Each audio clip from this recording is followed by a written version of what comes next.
this situation at DSS has been growing and growing, and we've been trying to find the right solution, but it's now clear it's coming to a breaking point. It's coming to a breaking point. That's what Governor McMaster says about South Carolina's child welfare system. And the person who oversees it has a job some call the hardest in South Carolina government, leading the state's Department of Social Services.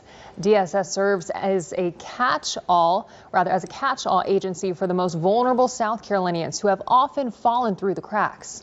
Now the man who's held that job for the last 5+ years is leaving, despite pleas from the state's top leaders to stay.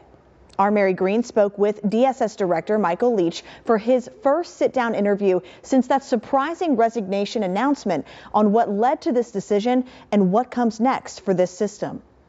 Why are you deciding to step down from DSS? Yeah, these positions usually across the country usually last about 18 months, meaning the stress and the hardships that go along with the work, it is really hard. It's exhausting, and I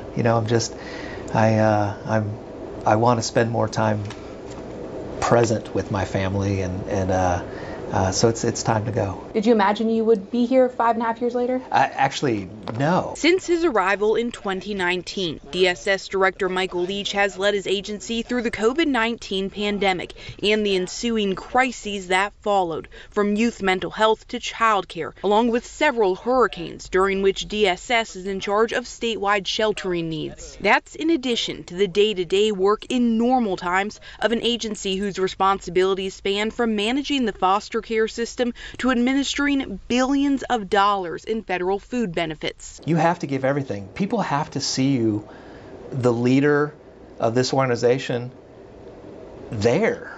Be part of it all, right? And thinking through strategy and policy and legislation and budget. And it is never ending. What were the state of things 5.5 years ago when you came in? We had a high percentage of turnover. Caseloads were high.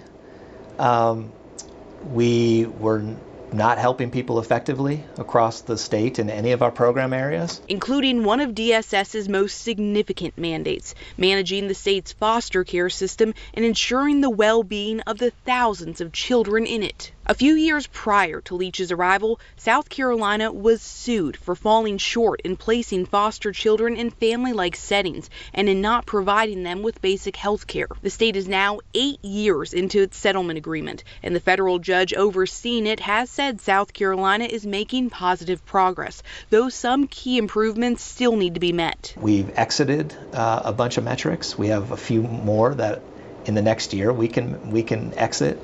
But there's still work to be done to get out of these. These things are on average about 17. They usually go on for about 17 years.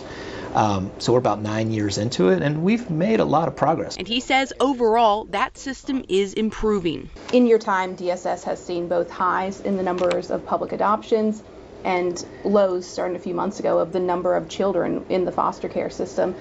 I mean, especially when you look at that decrease. Yeah. How did y'all get to that point? What were the drivers? Leach points to a variety of reasons, including providing better services to families on the front end so they avoid situations leading to foster care, and improved efficiency within the court system. Our goal is to make sure that they have families and have strong families so that they can thrive now and into the future. Those trends are among the accomplishments Leach listed off during his tenure, along with multiple changes in state law, including those to provide kinship caregivers with financial assistance and to voluntarily extend foster care so young people can continue to access resources past their 18th birthday. I'm most proud about the foundation we have built within this agency and the direction that we are headed and that we can head, with knowing that we have the pieces in place now, because they weren't. We had a lot of work to do just to get to the basic foundation. Leach's final day will be January 2nd, and he's still determining what's next. But he and his family don't plan to go far. Ultimately, I want to figure out how I'm helping the amazing people in South Carolina. I love it here. We love the people here. And it's a matter of time of what will come next. That was Mary Green reporting. Tomorrow evening, we focus in on South Carolina's child welfare system, which the governor has warned is coming to a breaking point. Mary speaks with Leach about whether he agrees with that assessment and what improvements need to be made to fix it.